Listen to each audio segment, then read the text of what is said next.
başka bekleyin şahsınız. Sonra demek 3 fırsat var. Daha bakandayız.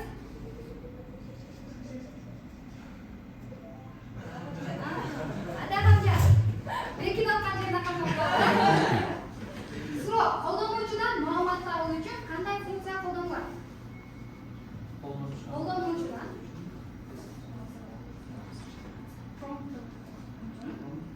prompt деп айтты да, бұл қайталанып қалды. Кел.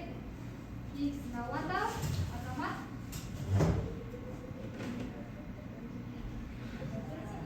Айсада, 1-ден 5-ге чейинки сандарды ирети менен экранга кантип чыгарууга болот? Биринчи биз массив ретинде берсек болот. Массив ретинде берсек болот. Анан чек коюп берсек болот. Чек коюп берсек болот. Кайсыл чыгарууч функцияларды колдонсок болот? Кайсыл жака чыгарышыбызга байланыштуу. Эгер биз консолго чыгарыш үчүн консолду колдонсок болот. Браузердин өзүнө чыгарыш үчүн документ колдонсок болот. Эсте видео терезесине чыгарыш үчүн алар колдонсок болот. Сон азамат айтады, мисал үчүн бизде ушул кадамдардын ар бирин чыгаруу үчүн саптар керек болот да, туурабы? Мисал үчүн 1-ди чыгаруу үчүн да алефке чыгарып атабыз. Алеф 1 деп чыгарсак, бул 1 сап дейт, да? Алеф 2 десек, анда 2-чи сап дейт. 3-тү, 4-тү, 5-ти, башкача айтканда бизге ушунча сап керек болуп калат, эми. А эгерде 1-ден баштап 100га чейин, 5ге чейин эмес, 100га чейин чыгаруу керек болсочу, анда бизге 100 сап керек болуп калат, да? Ошол учурда бизге эмне керек болчу? Циклдар керек болчу, Демек, биздин бүгүнкү өтө турган темабыз циклдар. Демек, бизге циклдар керек экен, Бүгүнкү лабораториялык иште биз баарыбызга белгилүү болгондой эле балдарды чогултабыз, Максимум канча балл чогултабыз элек? 8 балл. 8 баллыбыз балл-метрикалда 5 деген бааны түзөт. Анда бүгүнкү темабыз JavaScript'теги циклдар менен иштөө. Бүгүнкү лабораториялык иштин темасы. Балдар, эми айтканча, бул сабакта кандай маалымат алып чыгам деп ойлойсуңар? Бүгүнкү сабактан кандай маалымат алып чыгам? Эмнеге жетем деп ойлойсуңар?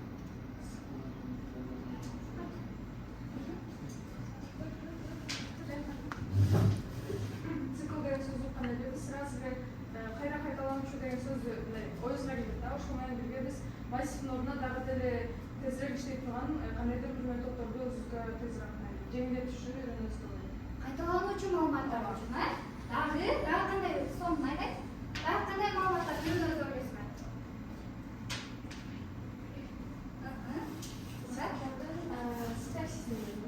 Синтаксисин үйрөнөбүз, JavaScript'теги синтаксисин, сонун дагы Бул циклдарды кайсы жерде иштеп, кайсы жерде колдонулат? кайсы жерде колдонулат, кайсы жерде иштете алабыз, Келди, бүгүнкү сабагыбыздын максаты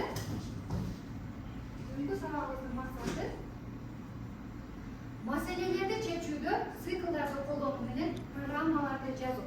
Демек, кайсы программалоо тилинде? JavaScript программалоо тилинде. Балдар, эми бул сүрөттө силерге көрүнүп турат, Бул сүрөттөн циклдарды сүйлөтөйлүчү. Сүрөттөр сүйлөсүнчү. Биринчиден эмнени түшүндүрө алабыз? Циклдарга байланыштуу болот, Демек, биз эшикке кирүү үчүн канча кадам жүргүзүшүбүз керек экен? 3 кадамды жүргүзүшүбүз керек экен, Бул кайталоо болот абы? Демек, кайсыл кайталоо жолу? Цикл, for циклын кетсек болобу? Сон, андан кийин жаңгыр жаап жатат, Ким мисал келтире алат эми?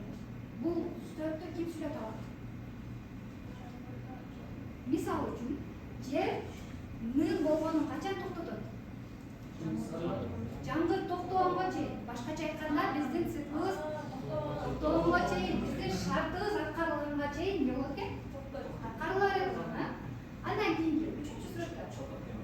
Бирөө чалат экен, Эки шарт болот экен,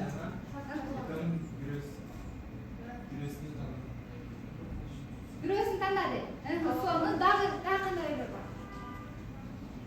Эгерде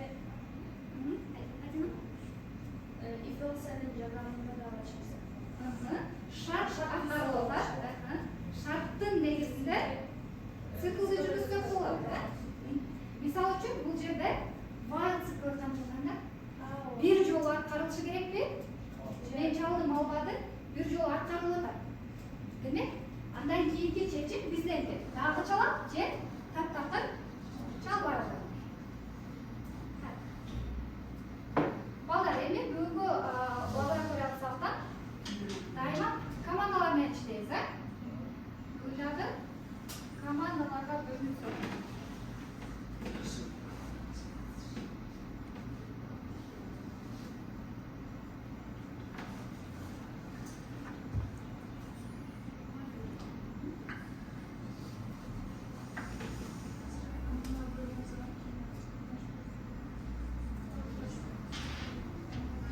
Командаларга бөлүү үчүн дагы Билимай платформасын колдонобуз. Жерде экинчи команда бар.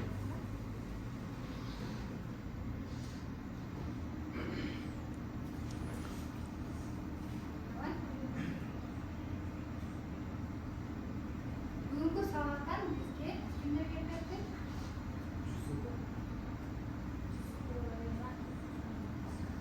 Алима Чаңков,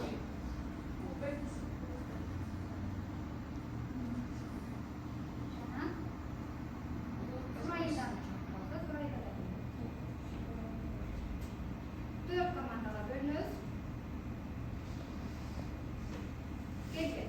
Биринчи топ Даниэль, Зымырат, Адина, Бектурсун. Көрдүңөр да бармаңдар. Биринчи топ бул жака келели. Экинчи топ бул жерге келели. Үчүнчү топ бул жерге, төртүнчү топ бул жерге. Биринчи топто Даниэль, Зымырат, Адина, Бектурсун келет. Экинчи топ Мыктырек, Айзада, Айтинбек. Üçüncü top Argen, Atakan, Amato. Dördüncü top Argen, Ayray, Açı.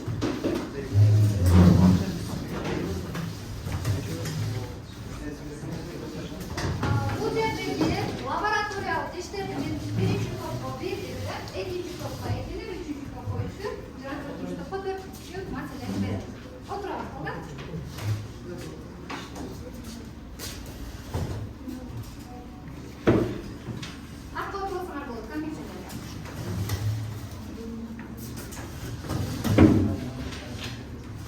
Балдар, эми топтордун аттарын коелучу. Биринчи топ, экинчи топ, үчүнчү топ, төртүнчү топ. Циклдарга байланыштырып, мисалы үчүн бизде табигый циклдарды алсак болот, кандай кылып аттай аласыңар? Команданын аттары.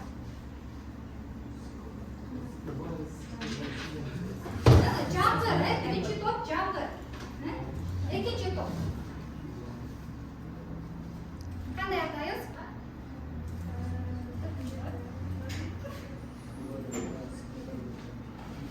Табигый циклдарда, мисалы үчүн, жүрөктүн согушун айтсак болобу? Экинчи команда жүрөктүн согушу. Жүрөк деп алсак болот, цикл.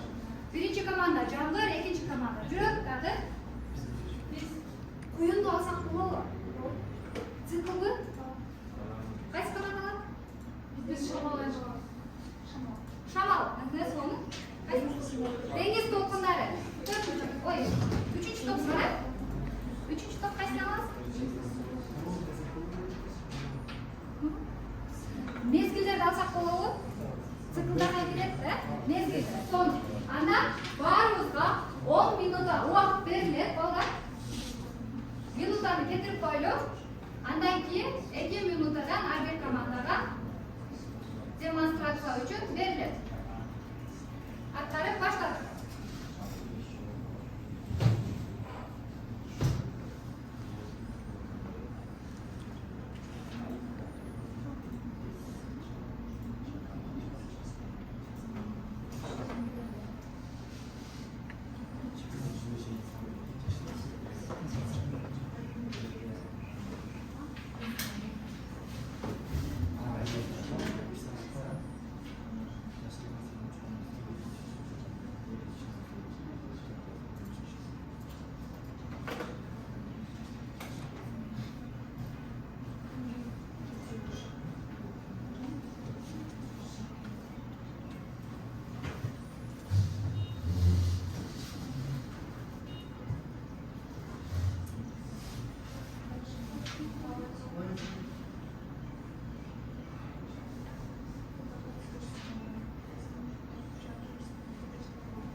кырсызбы?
Kodu hücreden çıkardı. Kodun terörü giriyoruz.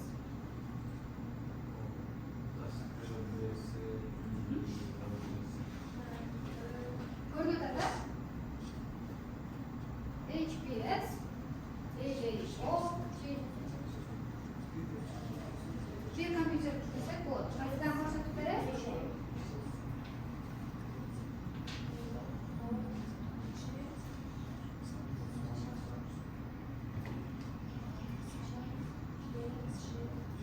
barcha komandalar bitdi.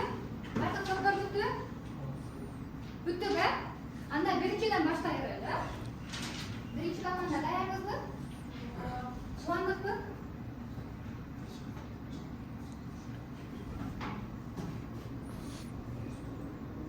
Ulangan bo'lsa-moq demonstratsiya qilib tushuntirib boshlaydi. Endi tushuntirib beradi.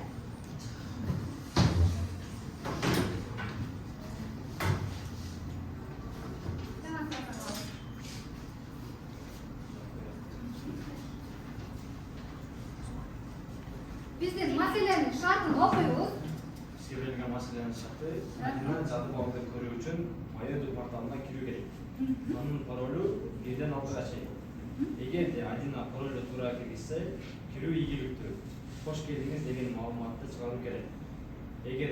Agar parol to'g'ri emas bo'lsa, to'g'ri emas. пароль кайра аракет кылыңыз деген маалыматты чыгарат. Жалпы 5 жолу пароль киргизүү мүмкүнчүлүгү бар. Demek 5 жолу киргизүү мүмкүнчүлүгү бар да. Бул жерде кайсы циклда колдонду? Кайсы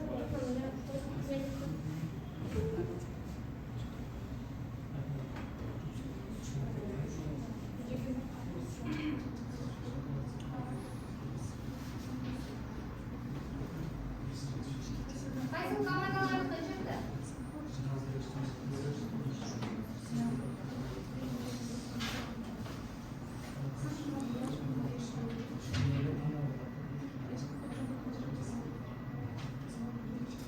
Башка командалар да. Разрешение берип коюп, демонстрацияны кылабыз, да?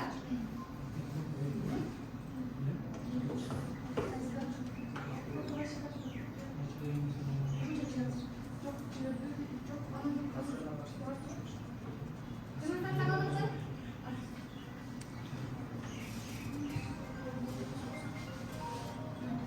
Демек экраныбыз көрүнөт, да? Баарыбыз экранды карайбыз.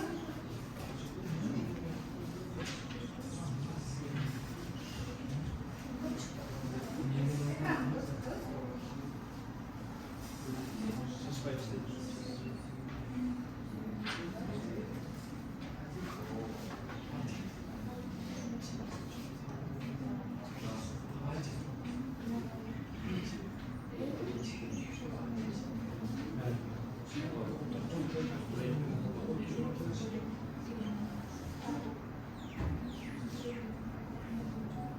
Көрүнөт, да?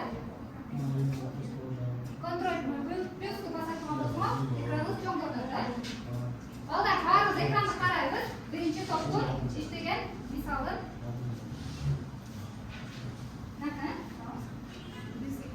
Biz ekran alганча эле биз жарыяладык. Бизге алтыга чейин пароль берилген. Биз 1-2-4-5-6 пароль киргизип алдык. Анан бизде 5 жолу мүмкүнчүлүк бар. Биз пароль менен туура эмес басып парольду унутуп калган болсок, биз 5 жолу попытка менен кире алабыз деген маани. Бул Let Max 5 дегенде жарыяланып турат. Biz bu жерде while циклын колдонуп туруп, минимумдан 0-дон 5ке чейинки деген мемени колдондук шартты. Бул жерде биз жарыялап, эгерде биздин паролубуз туура болгон болсо, паролду бизге фронттон паролду киргизиңиз деп алга түспайт. Андан кийин биздин паролубуз туура болгон болсо, кирүү ийгиликтүү кош келиңиз деген сөз экранга чыгат. Эгер бул туура болгон болсо, брейк менен токтоп, сразу ушул сөзүбүз чыгат. Эгерде бизде бул паролубуз туура эмес болгон болсо, туура эмес пароль кайра аракет кылыңыз деген сөз чыгат. Же болбосо биз буну кайра кайталаганыбызда 5 жолу кайталаган болсок, бизде уже аккаунт бөгөттөлдү деген сөз чыгат. Биз кайра пароль жазууга мүмкүнчүлүгүбүз жок. Түшүнүктүү балдар? Демек, биз канча жолу кире алат экенбиз? Бизге мүмкүнчүлүк канча жолу берилет экен? Парольду 5 жолу берүүгө болот экен, Андан кийин аны бөгөттөп коебуз. Сону түшүнүктүүбү? Азамат. Биринчи топ кайсы тобу? Жаңгыр. Экинчи топ. Запрос жибердиңерби?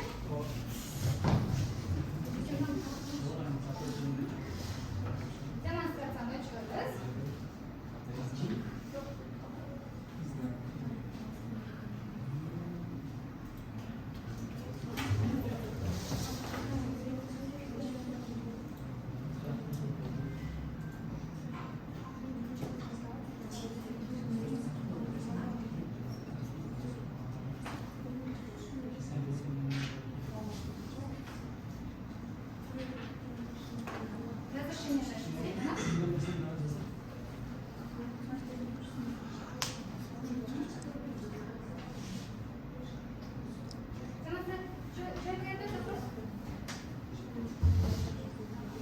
Anda üçüncü toplu başlayırlar. Üçüncü top. Girgensizler. Demonstrasyonu başlayır.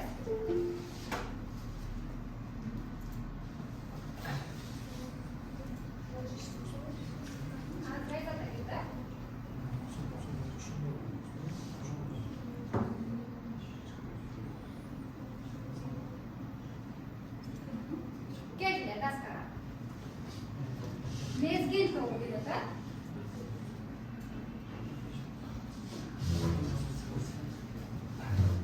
Маселени шартын окуп, түшүндүрүп, андан кийин аткарган маселеңизди көрсөтүңүз.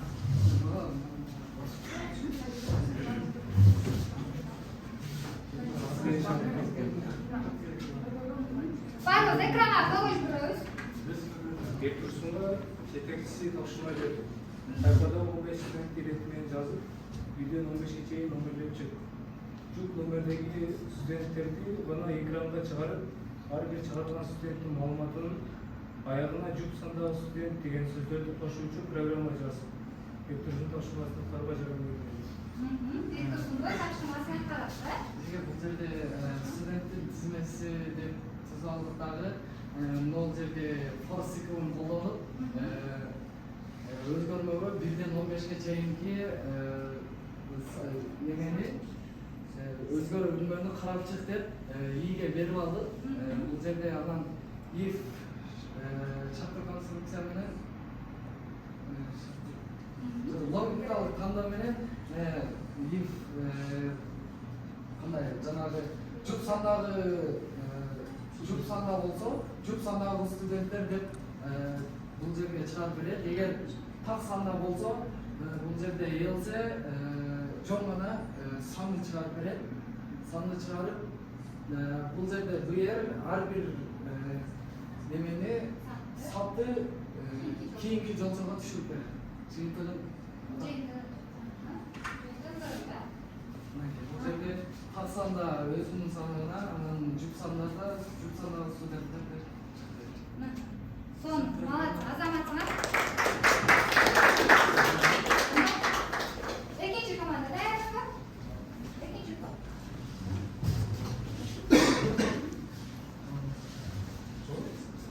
Демонстрация алабыз.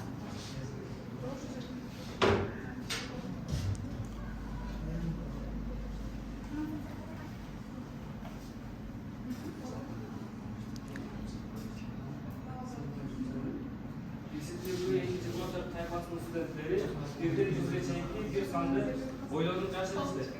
Компьютер бинардык изилөө ыкмасы менен ошол санды табууга аракет кылат. Компьютер ар бир сунуштан кийин оюнчу түмөндөрдү бириктиргизет. Эгер 1 деп чыкса, эгер сунуштаган сан чоңураак болсо, а 2де эгер сунуштаган сан кичине болсо, 0, эгер туура тапса 0 деп чыгат. Программа компьютер канча аракет тапканын эсептеп, акырында жыйынтыгын чыгаруучу программаны жазган. Бул мисалда биз өзүбүз бир санды ойлоп коебуз, жана аны компьютер ойлоп табат. Биринчи лет менен эгерде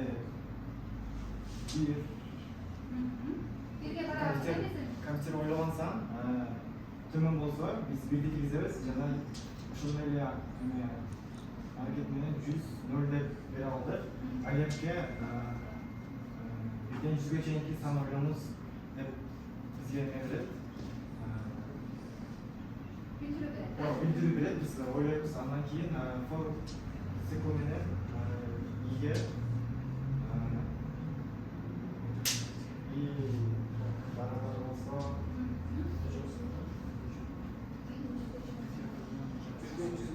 ийге барабар болсо чоң болуш керек жана и өзгөрөт. Бизге компьютер сиздин ойлогон саныңыз ушул санды деп билдирип бергенде биз ага эгерде төмөн болсо 1ди жөнөтөбүз, жогору болсо 2-ни, туура болсо 0ду беребиз. Сон программасына келе биз санды ойлоп көрөлү. Биз санды биз ойлойлу, ошону табыш керек экен, демек. Ооба, компьютер табыш. Кайсы санды ойлойлу? 25. Программаны иштетебиз. Бул жерде шага каралган үчүн биз мына жерде циклдин ичине кеткен 100ден киргизген саныбыз 1ге барар болсо жана 100ден кичине болсо, анда аракет кайталандыра берген. Биз азыр канча санды киргизсек да, биз аракет кылабыз. Эгер биз бул жерде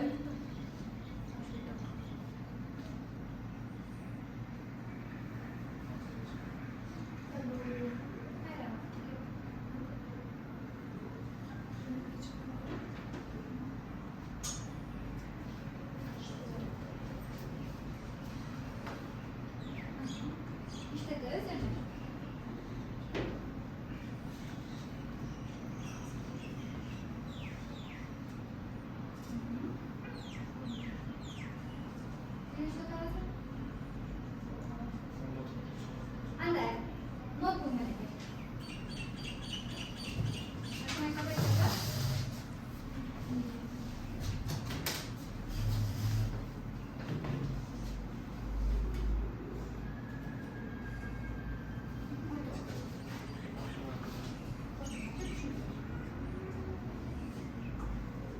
Demek biz 25 degan sandı o'yladik ha?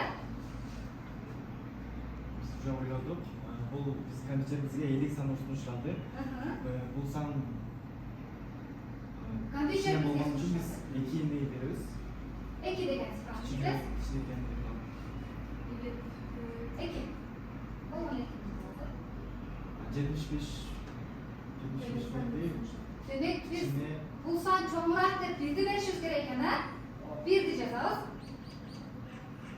62 de. Buldan san çoğum. Demek 1 diyeceğiz az. 56 de. Daha da bir gideriz. 53. Daha da bir gideriz. Bizim öyle olsanız 53 bile 25 bolsa, 0 deb qo'ygan uchun bizga urar kompüter aldı. Hareketde taptı degan ma'lumotni chiqardi. Qayerga anlacha tegaychi? Dai bir san o'ylaychi. çoğurak sanlar. Qaysi sanni? 85 değil. 85. Bizga 50 degan sanni chiqdi. Demek 2 ni beramiz ha? Biz o'ylagan san cho'ng. 2. 75 de. Yaqinladi, dadi. 2 ni beramiz. 88 de. 1. 81. 2 ni beramiz. 84. Daha 2 ni beramiz. 86. 51 ni beramiz. Demek taptı. Kompüterde sunuşu 85 demek 0 dersek taptı. 8. harekette kompüter biz oylagan sanda taptı. Azamatma.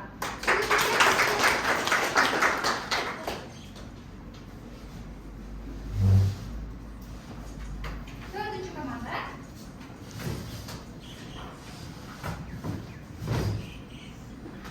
Hadi ders hanım. Demonstrasyon olur.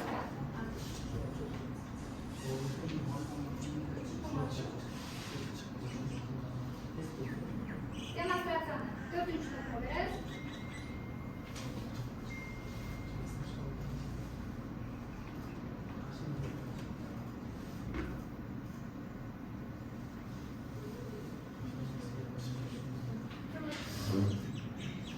Çıktı, gördün.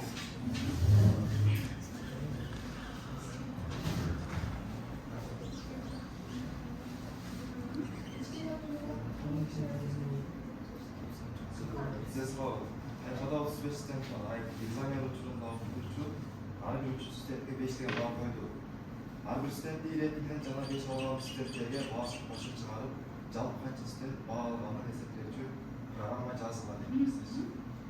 Bu жерде бизге биринчи өзгөрмө жарыяланды. Анын ичинде 35 стенд киргиздик. Анан экинчи өзгөрмө бул бизде канча 5 алган стенттин канча саны болушун эсептейтин болсо болуп, ошон үчүн ага 0 деген эмени бердик. Андан кийин шарт келет форту. Ай бул бизде бул биринчи стенттен баштап эсепте деген эме берилет. Андан кийин ай чоң же барабар total students деген 35 ке чейинки студентке жеткенде токтот деген. Ал эми I++ бизде ар бир эмени бирден эсептеп кетет. Например, биринчи студент болсо 1ге көчүп кетет, экинчи, үчүнчү, төртүнчү деп ошентип 35 ке чейин барат. Андан кийин эгерде деген бизге шарт берилип, анын ичинде тапшырмада берилгендей ар бир студенттин 3-чү студентке 5 коюлат деген тапшырма берилген. Ошон үчүн biz bu жерде процентти пайызды колдондук. Бул жерде if ар бир 3-чү эме 0 барабар деген ар бир мында ар бир 3-чү студентти тандап алып ошого баа коет, мындайча айтканда.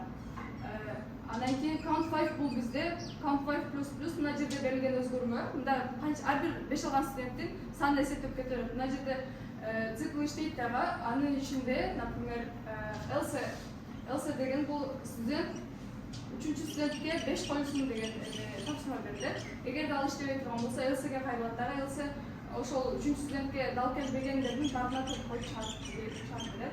Бул жерде консолго чыгарабыз. Косоо чыгарганда жалпы 5 алган студенттердин саны жана алардын канча балл алганы менен 5 алган канча студенттин саны чыгарып. Демек жалпы студент канча экен бизде?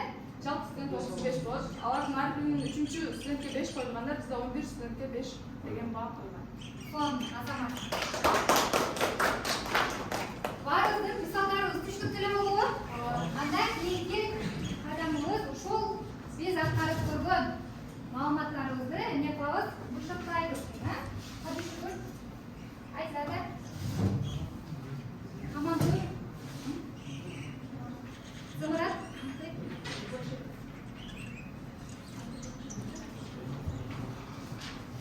Лингвист парақтарын иштеткенди билебиз, а?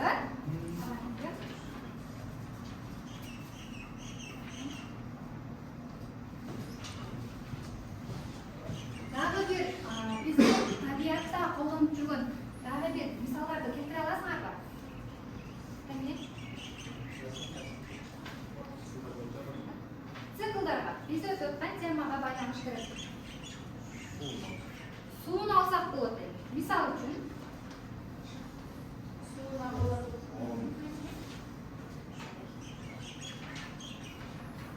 суунун агышын бул циклдерге мисал катары алсак болот экен, дагы үн системасын алсак болот экен. Сонун азаматына. Бул жерде баарыбыз экранды карайбыз. 1-ден 20га чейинки жүк сандарды айдей албак. 1-ден 20га чейинки жүк сандарды чыгаруу үчүн эң ыңгайлуу циклды тандайсыздар. Келгиле. Кайсы варианттарды көрсөтүп баштайбыз, а? Көтөрөбүз, бийлигип. Кимдики чыкпаган болсо, Айжигит, Айена менен Сурайга келди.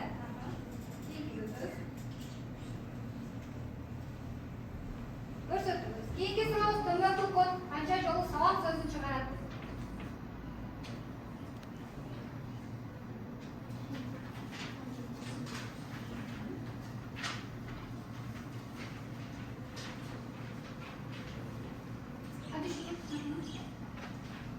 Кимдики чыккан?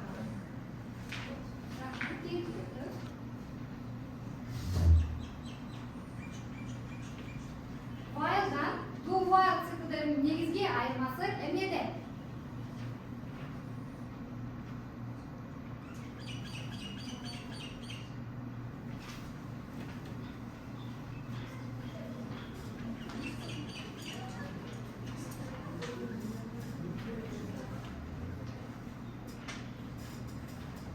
Айена, Кадыр Шүкүр. Кадыр Шүкүр менен болду.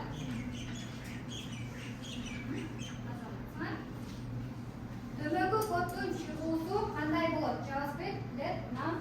Бул жерде переменный болот да, переменный 0 болгон экен. Андан кийин for циклы.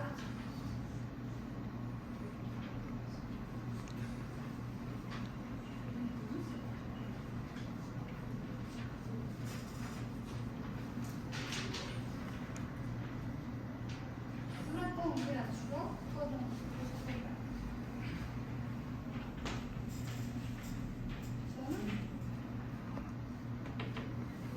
бөлүк цикл. Бөлүк циклга айланабы? Анда фликерс парақтарды көрсөтөт, да?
маселелерди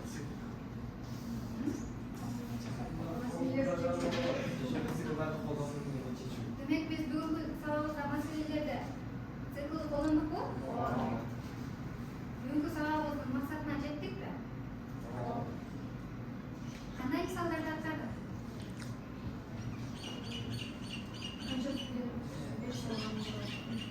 Канча студент 5 алгандыгын аныктадык. Эмненин жардамында? Циклдардын жардамында. Паролду канча жолу киргизүүгө болот? Аны да иштеп чыктык, сабактан Бектурсун Азамат биринчи топтон, бүгүнкү сабактан Алина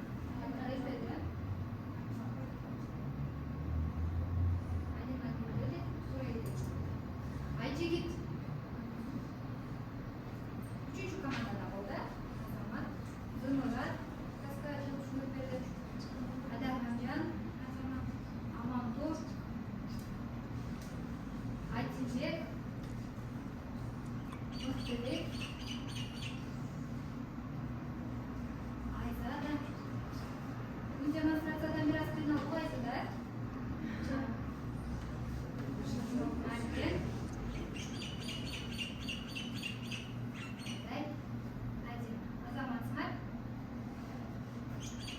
Бүгүнкү сабагыбыз түшүнүктүү болду.